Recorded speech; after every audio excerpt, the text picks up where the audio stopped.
안녕하세요, 구독자 여러분. 저는 올해 38살이고 연년생 남매를 키우는 엄마입니다. 아이들 둘을 저 혼자 키우는 싱글맘이기도 해요. 저는 3년 전 이혼했습니다.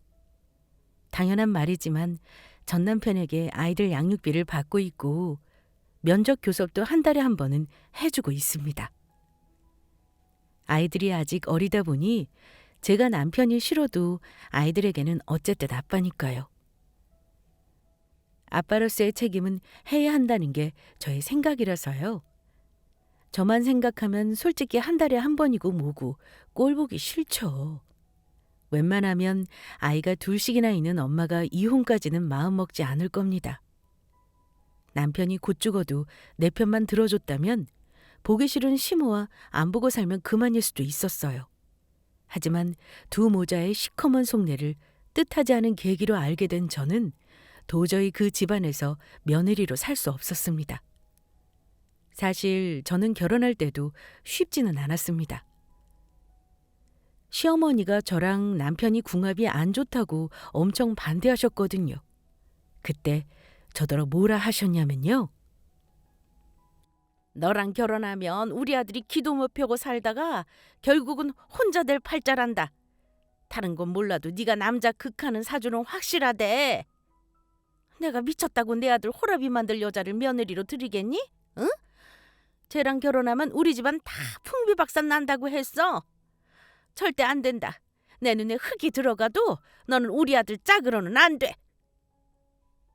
시어머니는 제가 아들 앞길을 막고 길을 죽이는 사주라고 결혼을 반대하셨어요.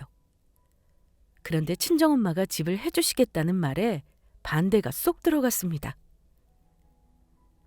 시어머니는 우리 엄마 돈으로 아들 살 집을 신나게 알아보러 다니셨죠.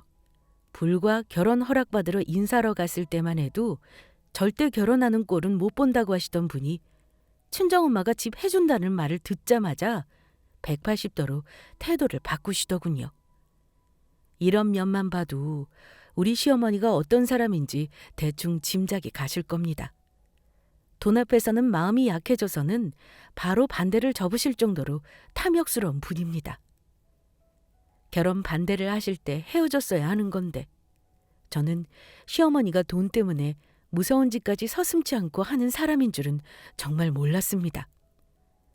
딸 가진 죄인이라고 우리 친정엄마는 저 예쁨 받고 살라고 시댁에 호의까지 베푸셨던 분이에요. 그런데 나중에 시모의 만행을 알고 노발대발 정도가 아니셨죠. 돈이란 것이 좋기는 하지만 참 무서운 거더라고요. 돈 때문에 사람에게 해코지를 하는 것도 심지어는 죽일 생각도 하는 거잖아요.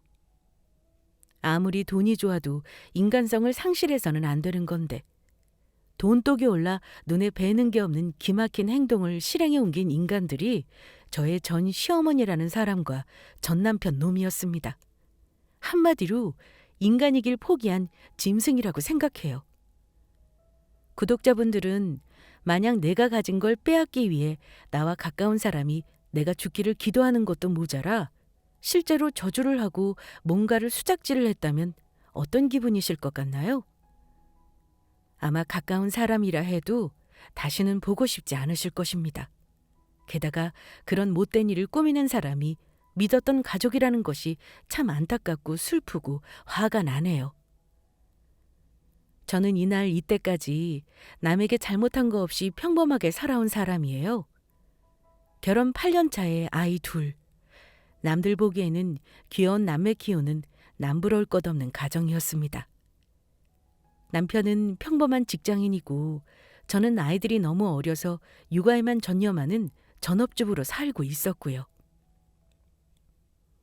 처음에 결혼할 때만 해도 남편이나 시어머니나 돈에 눈이 먼 사람은 아니었습니다. 아마 시모나 남편도 우리 친정이 더 잘 산다는 건 알고 있었을 겁니다.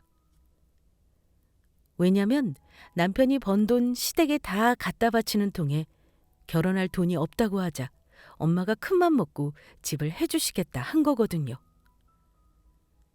시어머니가 결혼 반대를 하시다가 신혼집 문제로 마음을 돌리시기도 했고 처음에는 우리 엄마 재산에 대해 욕심을 내거나 뭘 바라거나 하는 일은 없었어요.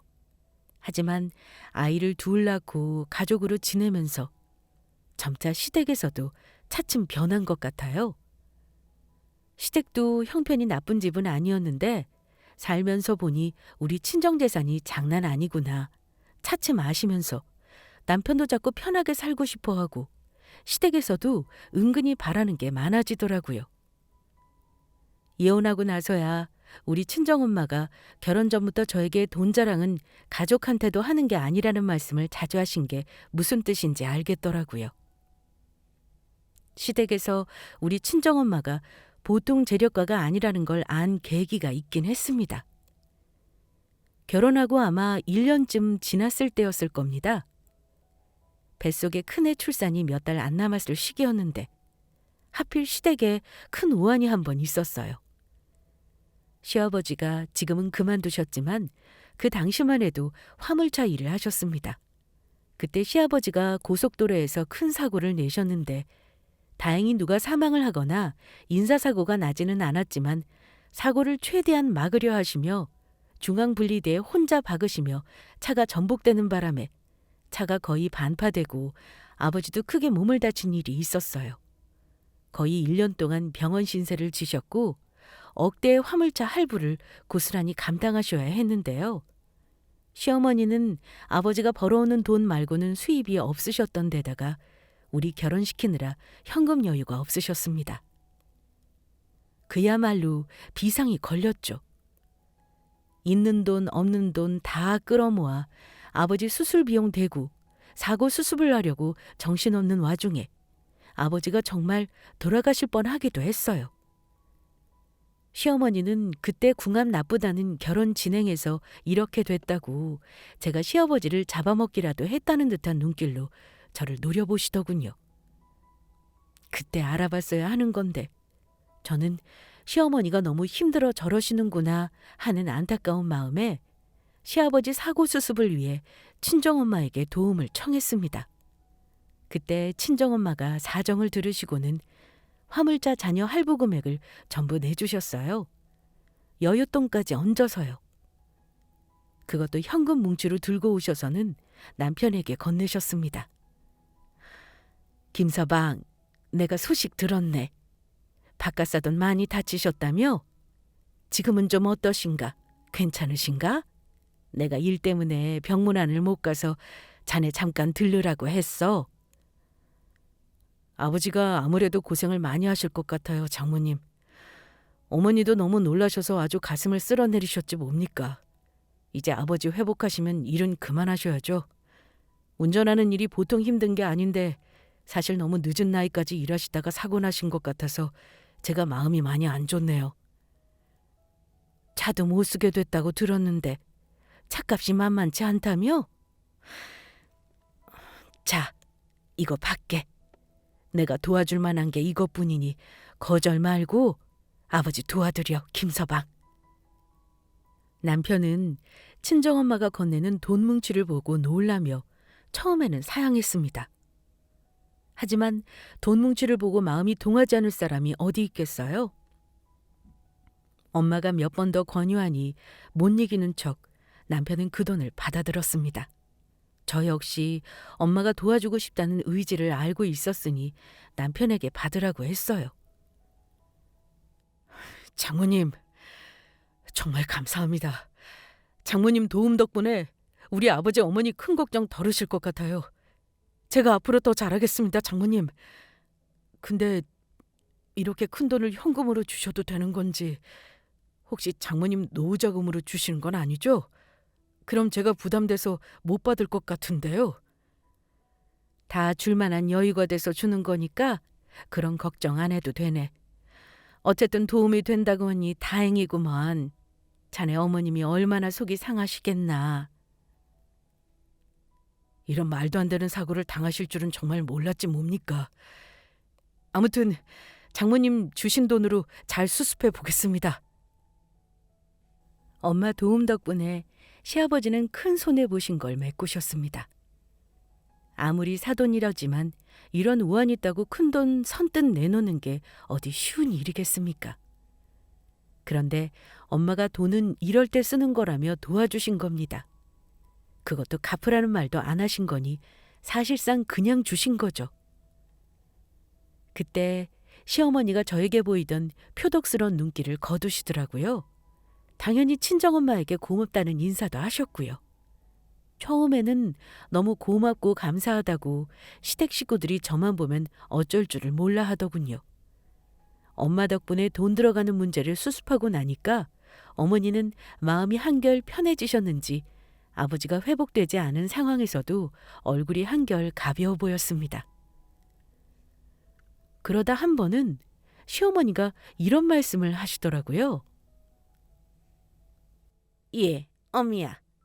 내가 궁금해서 물어보는 건데 말이다. 네 친정엄마는 대체 뭘 해서 돈을 버신 거라니? 듣자니까 너 친정엄마가 음식 장사 오래 하신 거라며? 그런 작은 식당으로 돈을 얼마나 벌길래 큰 돈을 아무렇지도 않게 척척 내놓으시고 말이야. 대단하시다 정말. 엄마가 워낙 아빠보다 수완이 좋으셔서요. 장사를 잘하신 거죠 뭐. 음식 장사긴 한데 레시피 팔아서 돈도 많이 버셨고요. 다른 지역의 체인점 비슷하게 내신 것도 있어요. 실은 저도 엄마가 얼마나 버시는지는 잘 몰라요.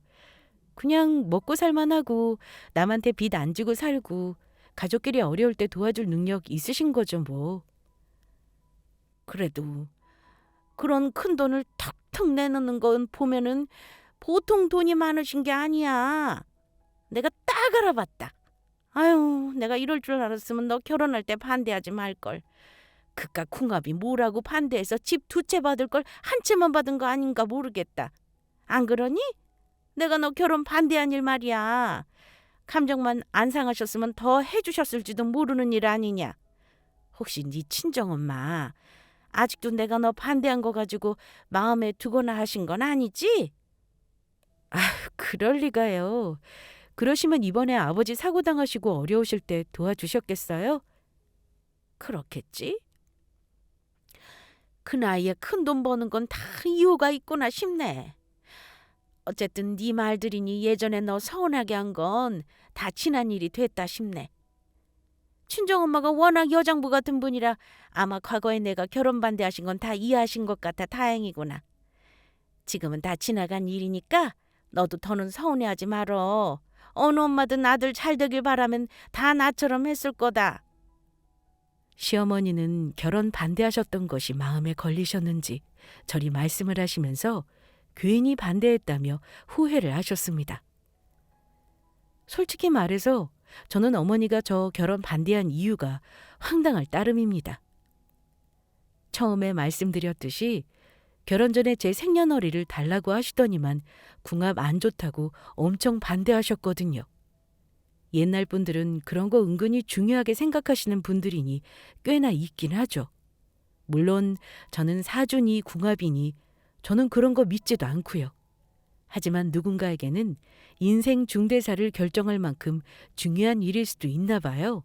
우리 시어머니처럼요. 그럼에도 돈이라는 건 인간의 신념과 믿음을 이기는 거더라고요. 그때 반대만 안 했다면 우리 친정엄마가 우리 집만 사주시는 게 아니라 더한 것도 해주셨겠다며 아쉬워하는 거 보고 기분이 좋지는 않았습니다. 시아버지 도움드리는 일도 우리 엄마가 고심하시며 마음먹으신 건데 너무 쉽게 말씀하시는 것 같아서 서운하기도 했고요. 어쨌든 어머니가 고맙다고는 하시는 거라 일단 넘어가기로 했는데요.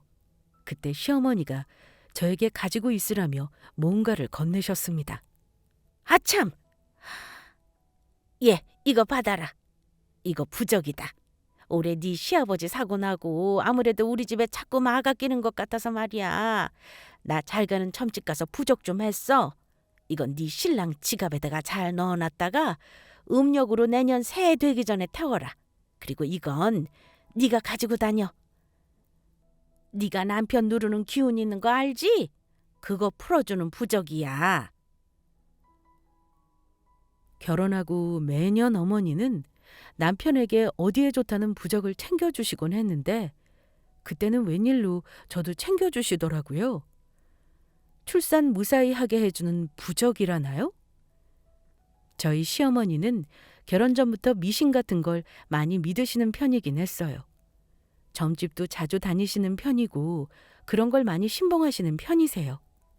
결혼 전에 저 반대하실 때 사주 가지고 반대하셨으니 말 다 했죠. 그때 어머니에게 상처받은 거 생각하면 지금도 할 말 많지만 어쨌든 우리 친정엄마 덕에 반대 접고 결혼은 했으니까 지나간 일로 덮어두고 살았습니다. 친정엄마가 시아버지 사고 난 일 도와주시기 전에는 사실 시어머니와 그리 가까운 관계는 아니었어요. 시어머니는 친정엄마가 집 사줄 때도 고맙다는 소리는 안 하셨던 분입니다. 본인이 결혼 반대 접은 걸로 고마운 일은 퉁치셨던 건데 시아버지 도와주신 건 친정엄마에게 고마워하시더라고요. 어쨌든 그때부터는 며느리로 인정하고 잘 대해주시려나 보다 했습니다. 그런데 시아버지가 사고에서 살아나고 나서 시어머니가 미신에 대한 집착이 더 심해지는 듯 했어요. 특히 제가 첫아들 출산하고 나서는 손주에 대한 집착도 심하셨습니다. 어느 정도는 저도 이해하지만 미신이 생활이 되면 주위 사람이 참 피곤한 일이더라고요. 예를 들자면 우리 아이 첫돌 때였나? 아이 첫돌은 뷔페 식당에서 치렀습니다. 손님들을 불러야 하니 아이 생일 직전 주말에 날짜를 잡았었죠. 그리고 며칠 후 우리 아이 생일 당일날 갑자기 어머니가 집에 오신다는데 아이 돌상을 차려야 한다는 거예요. 어머니, 지우 돌잔치 주말에 했는데 무슨 돌상을 또 차리라고 하세요. 저도 주말에는 좀 쉬어야죠. 어머머, 너는 엄마라는 사람이 하나는 알고 둘은 모르는구나. 돌 당일에는 삼신할머니한테 정성껏 기도드려야 하는 거야.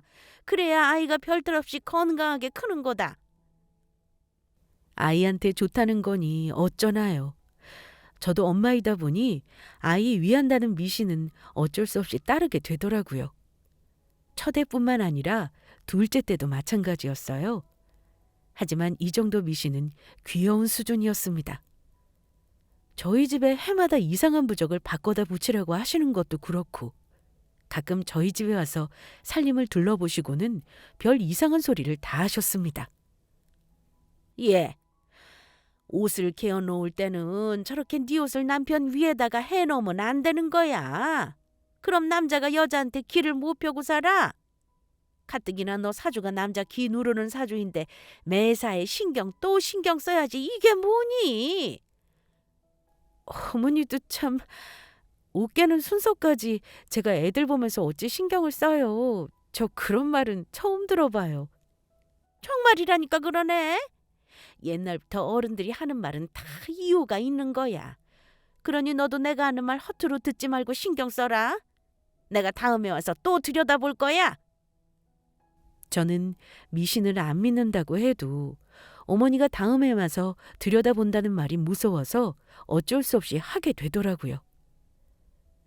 그것뿐이 아닙니다.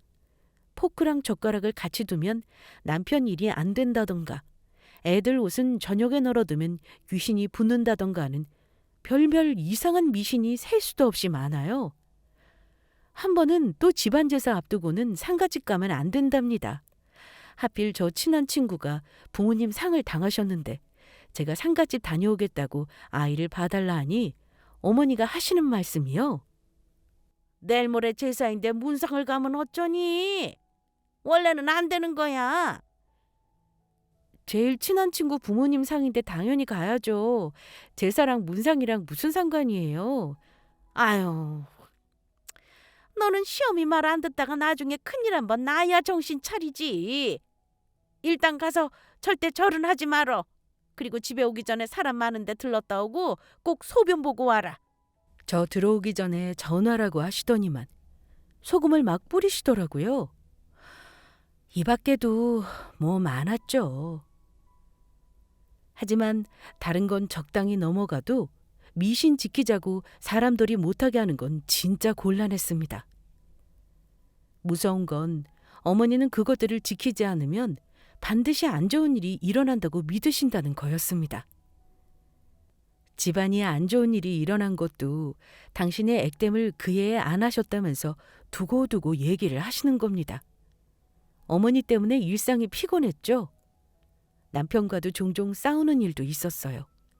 제가 입장이 곤란할 때 남편에게 얘기를 하면 남편은 처음에는 무시하라고 하다가도 그냥 노인네 하는 말 들어주는 거 뭐가 어렵냐고 싫은 소리를 하기도 했습니다. 그러다가 우리 집에도 안 좋은 일이 터진 게 3년 전 여름 무렵입니다. 엄마가 원래는 운전을 잘 안 하시는데 그날따라 하필 급하게 운전을 하고 서울을 가실 일이 있으셨나 봐요. 그런데 요즘 오토바이들 운전 정말 위험하게 하잖아요. 피하려고 하다가 정차해 있던 트럭을 세게 받으셨는데 엄마 차가 트럭 밑으로 들어갈 만큼 큰 사고가 났습니다. 엄마는 그야말로 구사일생으로 목숨을 건지셨지만 갈비뼈와 팔 그리고 정강이뼈도 골절이 되는 큰 상해를 입으셨습니다. 아빠에게 먼저 연락이 갔는지 아빠가 놀라지 말라고 하시며 엄마 사고 소식을 전하시는데 정말 기절할 뻔했습니다. 부랴부랴 병원에 갔더니만 엄마가 다행히 의식은 있다고 하시더군요. 수술하고 한 며칠을 중환자실에 계셨는데 아마 꽤나 오래 병원에 입원이 필요한 상황이었습니다. 남편과 시어머니에게도 소식을 전했습니다. 그런데 시어머니는 대뜸 하신다는 말이 어머나, 네 친정엄마 무슨 띠지? 안 그래도 내가 올해 삼재 풀이해야 한다고 얘기하려고 했는데 기어이 일이 났구나. 얘, 날삼재가 얼마나 무서운지 아니? 그런 해에는 잘못하면 죽을 수도 있어. 삼재 우습게 볼 거 아니다. 금전으로 치고 몸으로 치고 집안이 다 망하는 꼴도 본 적 있어 얘. 어머니 그냥 운이 안 좋아서 사고가 난 것뿐이에요. 아버지 예전에 사고 나신 거 삼재셔서 사고 난 거 아니잖아요. 어쨌거나 나이 들어 사고 나면 다치면 회복도 어려운데 어쩌니. 중환자실이면 많이 위독하신가 보구나. 그럴 일은 없겠지만 그래도 너 정신 바짝 차리고 엄마 뒷수습 해야겠다. 너 엄마 보험임의 재산 문제는 전부 파악하고 있니? 그건 아빠가 저보다 더 잘하시겠죠. 아무튼 저 엄마 신경 써야 하니까 당분간 애들 좀 부탁드려요, 어머니. 그래, 애들은 내가 봐줄 테니까 일단 걱정은 말어. 시어머니는 저더러 정신 바짝 차리고 대체 뭘 수습하라는 거였을까요? 그때 정신이 없어서 그냥 지나쳤는데 시어머니는 엄마가 돌아가실 수도 있으니까 보험이랑 재산 문제 챙기라는 얘기를 하신 것 같아요. 나중에 떠올리면서 되게 열받더라고요. 어쨌든 엄마 간호를 위해 아이들을 시댁에 맡길 수밖에 없긴 했습니다. 제가 다른 형제자매도 없이 저 혼자 외동인데다 아빠는 엄마 가게 일 때문에 병원에 상주하지 못하셨어요. 그래서 간병인과 번갈아 가면서 제가 엄마를 간호했습니다. 엄마를 보니 나이 들어서 골절상을 입는다는 건 진짜 위험하긴 하더라고요. 나이가 있어서 뼈도 약한 데다 골절상을 당하면 꼼짝없이 누워 있어야 하니 몸에 근육이 빠지고 몸은 그만큼 더 안 좋아지고 체력이 떨어지는 악순환이 오더군요. 그래도 엄마가 살아있다는 사실에 감사하며 저는 힘들지만 집과 병원을 오가며 아이들도 챙기고 엄마를 챙겼습니다. 하지만 병원 생활이 길어지자 우리 애들 돌봐주시던 시어머니가 힘드셨는지 저에게도 한마디 하시긴 했어요. 처음에 시어머니에게 애들 부탁할 때도 제가 얼마나 죄인이었는지 모릅니다. 어머니는 밖에서 일을 하시는 분도 아니면서 처음에는 애들 봐줄 시간적인 여유 없다고 하셨어요. 그래서 어린이집 보낸 이후 시간만 부탁을 드린 건데도 안 좋은 기색을 내비쳐셨던 분입니다. 예, 친정엄마 아직도 상태가 안 좋으시다니? 아니 대체 언제까지 네가 엄마만 신경을 써야겠니? 엄마가 중하다지만 너도 챙길 가족들이 있는데 애들을 둘 다 나한테 던져놓고 내가 아주 힘들어 죽을 지경이야. 어지간하면 간병인에게 맡기고 너도 네 생활을 해야지. 어머니, 대소변도 아직 혼자 힘으로 안 되시는데 남의 손에 엄마를 종일 맡길 수는 없어요. 비용도 비용이고요. 아니, 네 친정엄마는 그 많은 돈 쌓아뒀다 무엇인데? 이럴 때 쓰셔야지. 자식 고생시킬 게 아니라 돈 쓰실 줄 아신다는 양반이 왜 그런 걸 아끼신대? 돈 아끼시는 게 아니고요. 제가 엄마 간호하겠다는 거예요. 자식이라고 저뿐인데 당연히 제가 해야죠. 아빠도 가게 나가기 전에 저 거들어준다고 병원에 들리시고 밤에는 간병인이 해주고 나름 잘 돌아가고 있어요. 그러니까 조금만 더 애써주세요, 어머니. 저는 잠깐 애 봐주는 것도 힘들다며 싫은 소리하는 어머니에게 화가 났지만 애 맡긴 죄로 저리 말을 할 수밖에 없었습니다. 남편 역시 자기 엄마 고생한다고 저를 못마땅해 했어요. 당신 말이야. 우리 엄마 무릎도 아프고 허리도 안 좋으신 거 알지? 근데 아무리 애들을 나 퇴근할 때까지만 봐주신다고 해도 보통 일 아니야. 엄마한테 차라리 돈을 좀 더 드리는 건 어때? 아무래도 지금 100만 원 드리는 건 너무 적지 싶다. 100만 원이 적다고? 온종일 봐주시는 것도 아니고 잠깐 몇 시간이잖아. 언제는 엄마 쾌차하실 때까지 그냥 봐주신다더니 싫은 소리 하시길래 100만 원 드린 게 모자라다는 거야? 어머니 정말 너무하신다. 힘드시다는데 어쩌냐? 장모님 돈 많으시잖아. 간병인 더 쓴다 생각하고 우리 엄마 당신이 더 챙겨드려. 나도 엄마 힘들다는 소리 계속 하시는데 참다 말하는 거니까. 저는 남편도 미웠습니다. 시모도 그렇고 남편도 그렇고 자기 아버지 돌아가실 뻔했을 때 도와준 우리 엄마를 몇 년 지났다고 저렇게 없던 일처럼 입을 싹 씻고 너무 냉정하게 구니까요.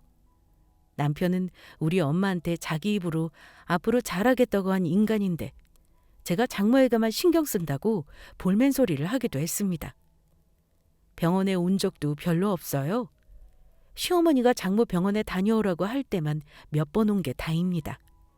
처음에만 호들갑스럽게 장모님 어서 일어나시라고 챙기는 척만 했었죠. 시어머니도 우리 엄마 어떠시냐 말로만 묻고 제가 볼 때는 그다지 걱정하시지 않는 모습이었습니다. 아닌 게 아니라 한 번은 저한테 황당한 소리를 하시기도 했어요. 예, 내가 저번에도 말했다만 엄마가 혹시 갑자기 안 좋아지실 수도 있으니까 너도 대비를 해놔. 걱정돼서 하는 소리니 오해는 말어. 실은 네 친정엄마 재산이 너도 얼만지 잘 모른다며. 근데 이번 일만 봐도 그래. 사람이 갑자기 사고를 당해서 황망하게 갈 수도 있는 거다. 그때 아무것도 모르고 허둥댈래?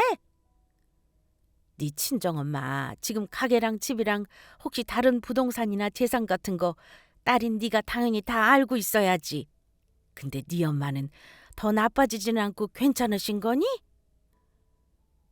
네. 어머니가 매번 안부를 물어주시는 덕분에 점점 나아지고 계세요.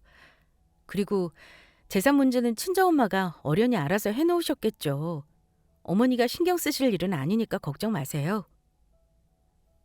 저번에도 그렇고 어머니가 은근히 말씀하시는 게 꼭 우리 엄마가 잘못될 수도 있으니 재산을 미리 파악해두라는 뜻 같아서 기분이 그다지 좋지 않았는데요. 가뜩이나 힘든 사람한테 위로나 걱정은 못할 망정 왜 저러나 싶었죠. 그러다가 어느 날은 갑자기 어머니가 우리 엄마 병문안을 가신다고 하는 겁니다. 내가 생각이 짧았다. 병원에 짧게 계실 줄 알았는데 생각보다 네 친정엄마 상태가 많이 안 좋으신가 봐.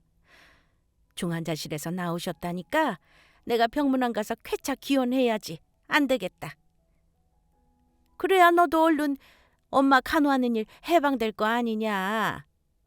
병문안 가신다는 걸 막을 수는 없으니 병실을 알려드리긴 했어요. 애들이 유치원에서 하원하기 전에 잠깐 들르신다길래 그러라고 했죠.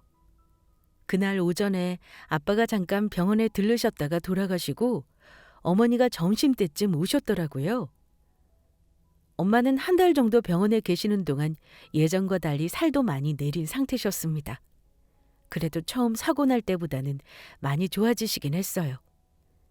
시어머니는 엄마를 보고 다소 호들갑스럽게 이러셨습니다. 아이고 사돈. 사고 났다는 소식 듣고 지금이야 찾아와서 죄송하네요. 중환자실 계시다가 그래도 일반 병실로 왔으니 금방 일어나시겠네요. 근데 얼굴이 많이 상하셨네요. 우리 나이에 그런 사고 나면 회복이 쉽지 않은데. 어찌 좀 괜찮으신가요? 나을 듯 쉽지가 않네요. 어쨌든 사돈이 와주시고 참 감사합니다. 저도 얼른 나아야 가게 일도 나가보고 할 텐데 이래저래 다 걱정이네요. 몸 걱정을 우선으로 하셔야죠. 나 없으면 큰일 날 것 같아도 다 알아서 돌아갑니다. 얼른 쾌차하셔서 손주들 얼굴도 보고 하셔야죠. 어미도 애들 보랴 사돈 돌보랴 고생이 많아 제가 걱정입니다. 시어머니는 엄마와 이런저런 담소를 나누시더니 저더러 커피 심부름을 시키셨습니다. 제가 1층 병원 로비로 내려가서 커피를 사서 올라왔더니만 어쩐 일인지 어머니는 벌써 갈채비를 하고 계셨어요.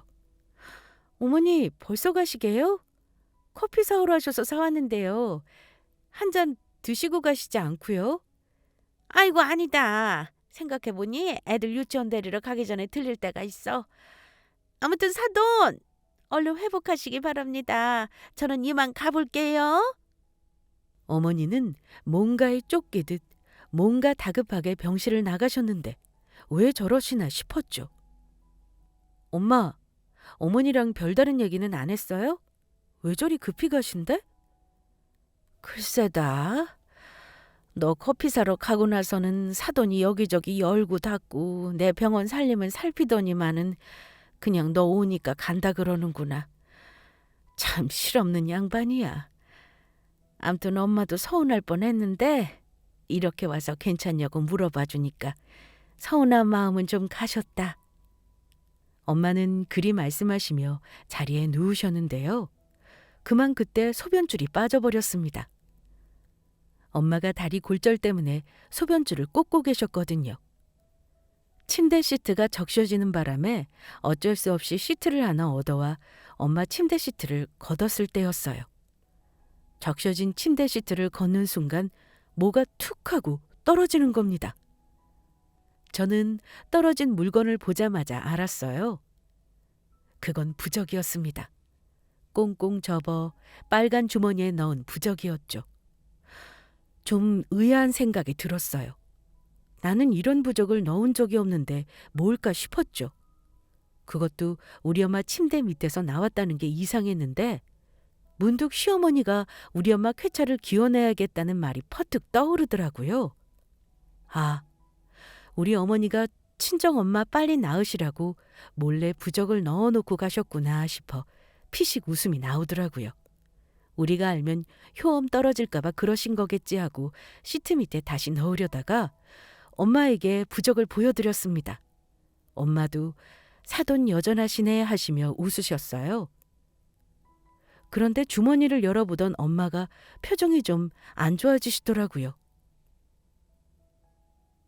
근데 부적 주머니에 웬 머리카락이 들어있다니? 이거 뭔가 좀 기분이 그렇다. 엄마 말을 듣는데 갑자기 소름이 끼치더라고요. 저는 부적과 머리카락이 같이 있는 건 처음이었거든요. 머리카락? 아니 부적이랑 머리카락이 같이 있을 이유가 뭐 있지? 그러게. 엄마도 이런 건 뭔지 잘 몰라. 기분 안 좋으니 이거 그냥 네가 가지고 가렴. 엄만 싫다. 좋은 뜻으로 놔뒀어도 이건 싫어. 그래서 저는 엄마 침대에서 나온 부적을 제가 도로 챙겼습니다. 느낌이 별로 좋지 않았어요. 이 머리카락이 누구 것일까 곰곰이 생각하다가 어머니가 엄마 침대 옆 서랍장을 열었다는 말이 생각나 저도 열어봤습니다. 시어머니는 엄마가 쓰던 빗에서 머리카락을 뽑은 듯 했어요. 그런데 엄마 침대 옆 사물함 구석에서 소름 끼치는 물건 하나를 더 발견했습니다. 작은 밀집 인형에 가슴에 뾰족한 바늘이 꽂혀 있었죠. 그 인형은 우리 엄마 양말을 머리에 쓰고 있었고요. 그때 소름이 쫙 돋으면서 시어머니가 부적을 결코 좋은 뜻으로 가져다 놓은 게 아니라는 걸 확실히 알았습니다. 저는 일단 인형은 엄마에게 보여주지 않고 몰래 가방에 챙겼어요. 그리고 그날 당장 동네 아무 점집에 달려가 엄마 병실에서 가져온 부적과 인형을 보여줬어요.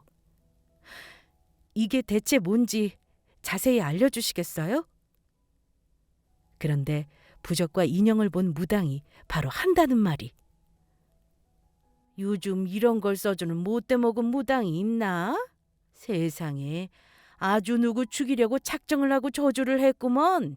이거 부적 써서 준 사람이 누구야? 큰일 날 사람이네. 이런 식으로 남 해코지하면 본인이 도로 흉악한 삶 맞을 수도 있다 이 말이야. 네? 그럼 이게 저주 부적이다 뭐 그거예요? 말하자면 그래. 빨리 죽기를 바라는 부적이구만. 이 인형을 먼저 썼는데 효염이 없으니 부적을 또 쓴 모양이네.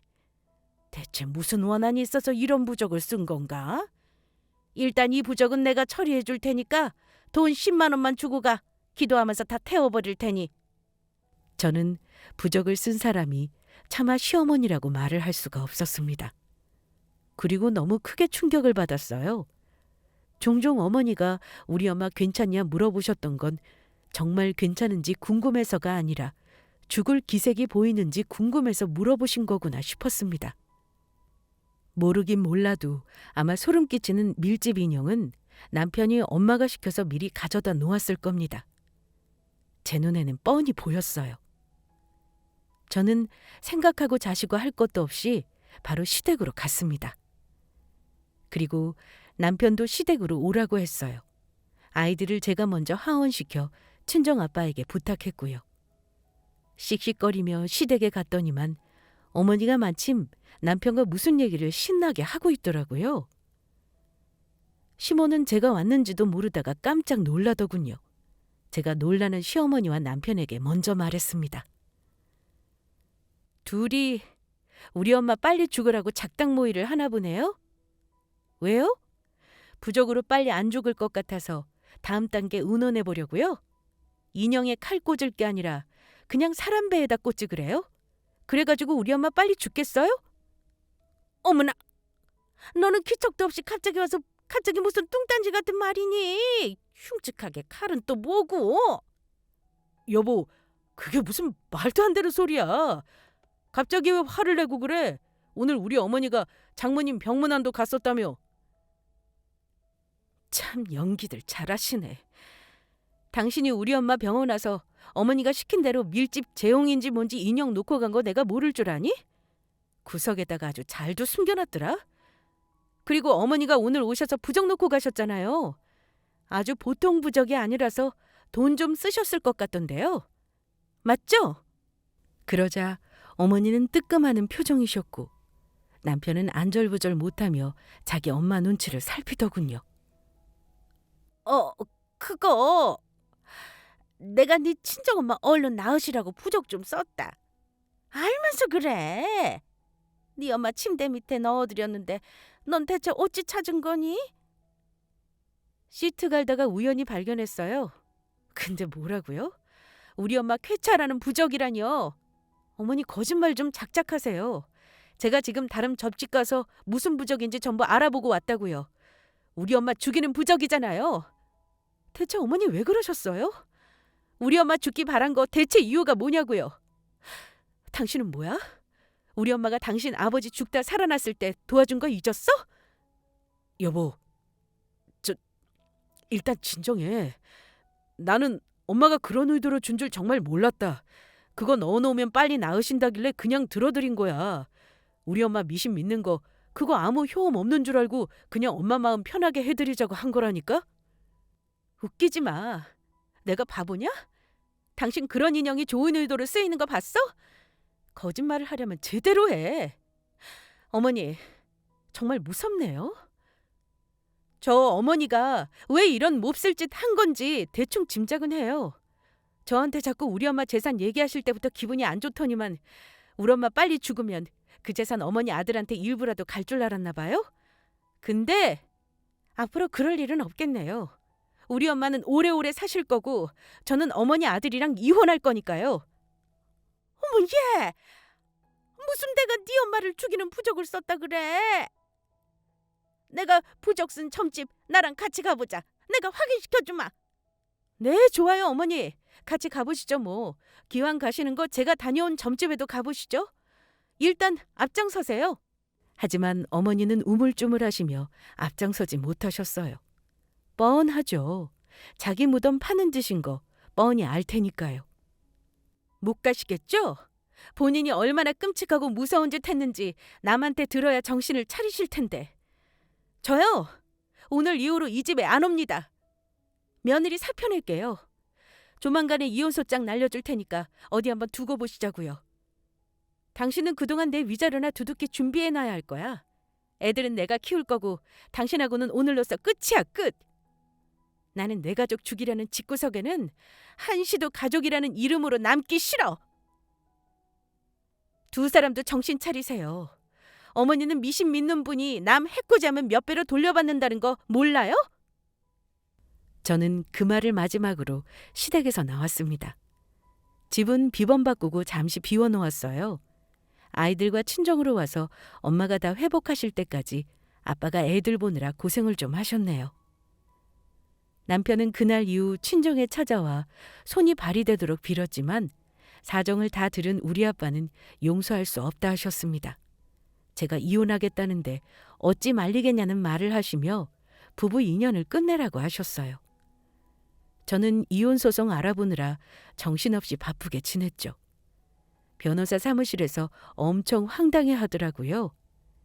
며느리 죽으라고 부적 쓴 경우는 들었는데 이렇게 사돈 죽으라고 부적 쓴 건 실제로 처음 봤다나요? 어쨌든 저는 그 집안에 소짝 날리고 소송으로 이혼하면서 애들 양육권 전부 가져왔습니다. 위자료와 예전에 엄마가 선의로 건넨 돈 1억 3천 중 8천만 원을 돌려달라 청구했고요. 제가 위자료로 1억 청구했는데 결론만 말씀드리면 요구한 전액은 못 받았지만 1억가량의 금액으로 조정해서 이혼을 마무리했습니다. 사실은 제가 이혼 소송하면서 고소를 하려고 했거든요. 예전에 받은 돈도 부당이득금 반환 소송하려고 준비 중이었는데 남편 놈이 적게 손해보고 끝내고 싶었는지 돈 탈탈 털어서 1억 맞춰주길래 그걸로 저도 합의한 겁니다. 어쨌든 그런 인간 같지도 않은 것들은 더 털어줘도 되는 건데 시간을 끌수록 저도 괴로워서 빨리 정리했어요. 우리 엄마가 죽기를 바라는 사람들과 연을 끊고 사니 이제야 마음이 좀 편안해집니다. 엄마만 생각하면 마음이 많이 아파요. 엄마는 그래도 사돈이고 사위랍시고 도와주기도 하고 마음을 열었는데 사위라는 놈은 호시탐탐 지 엄마랑 함께 도둑놈처럼 우리 엄마 재산 욕심내고 무서운 저주까지 했으니 말입니다.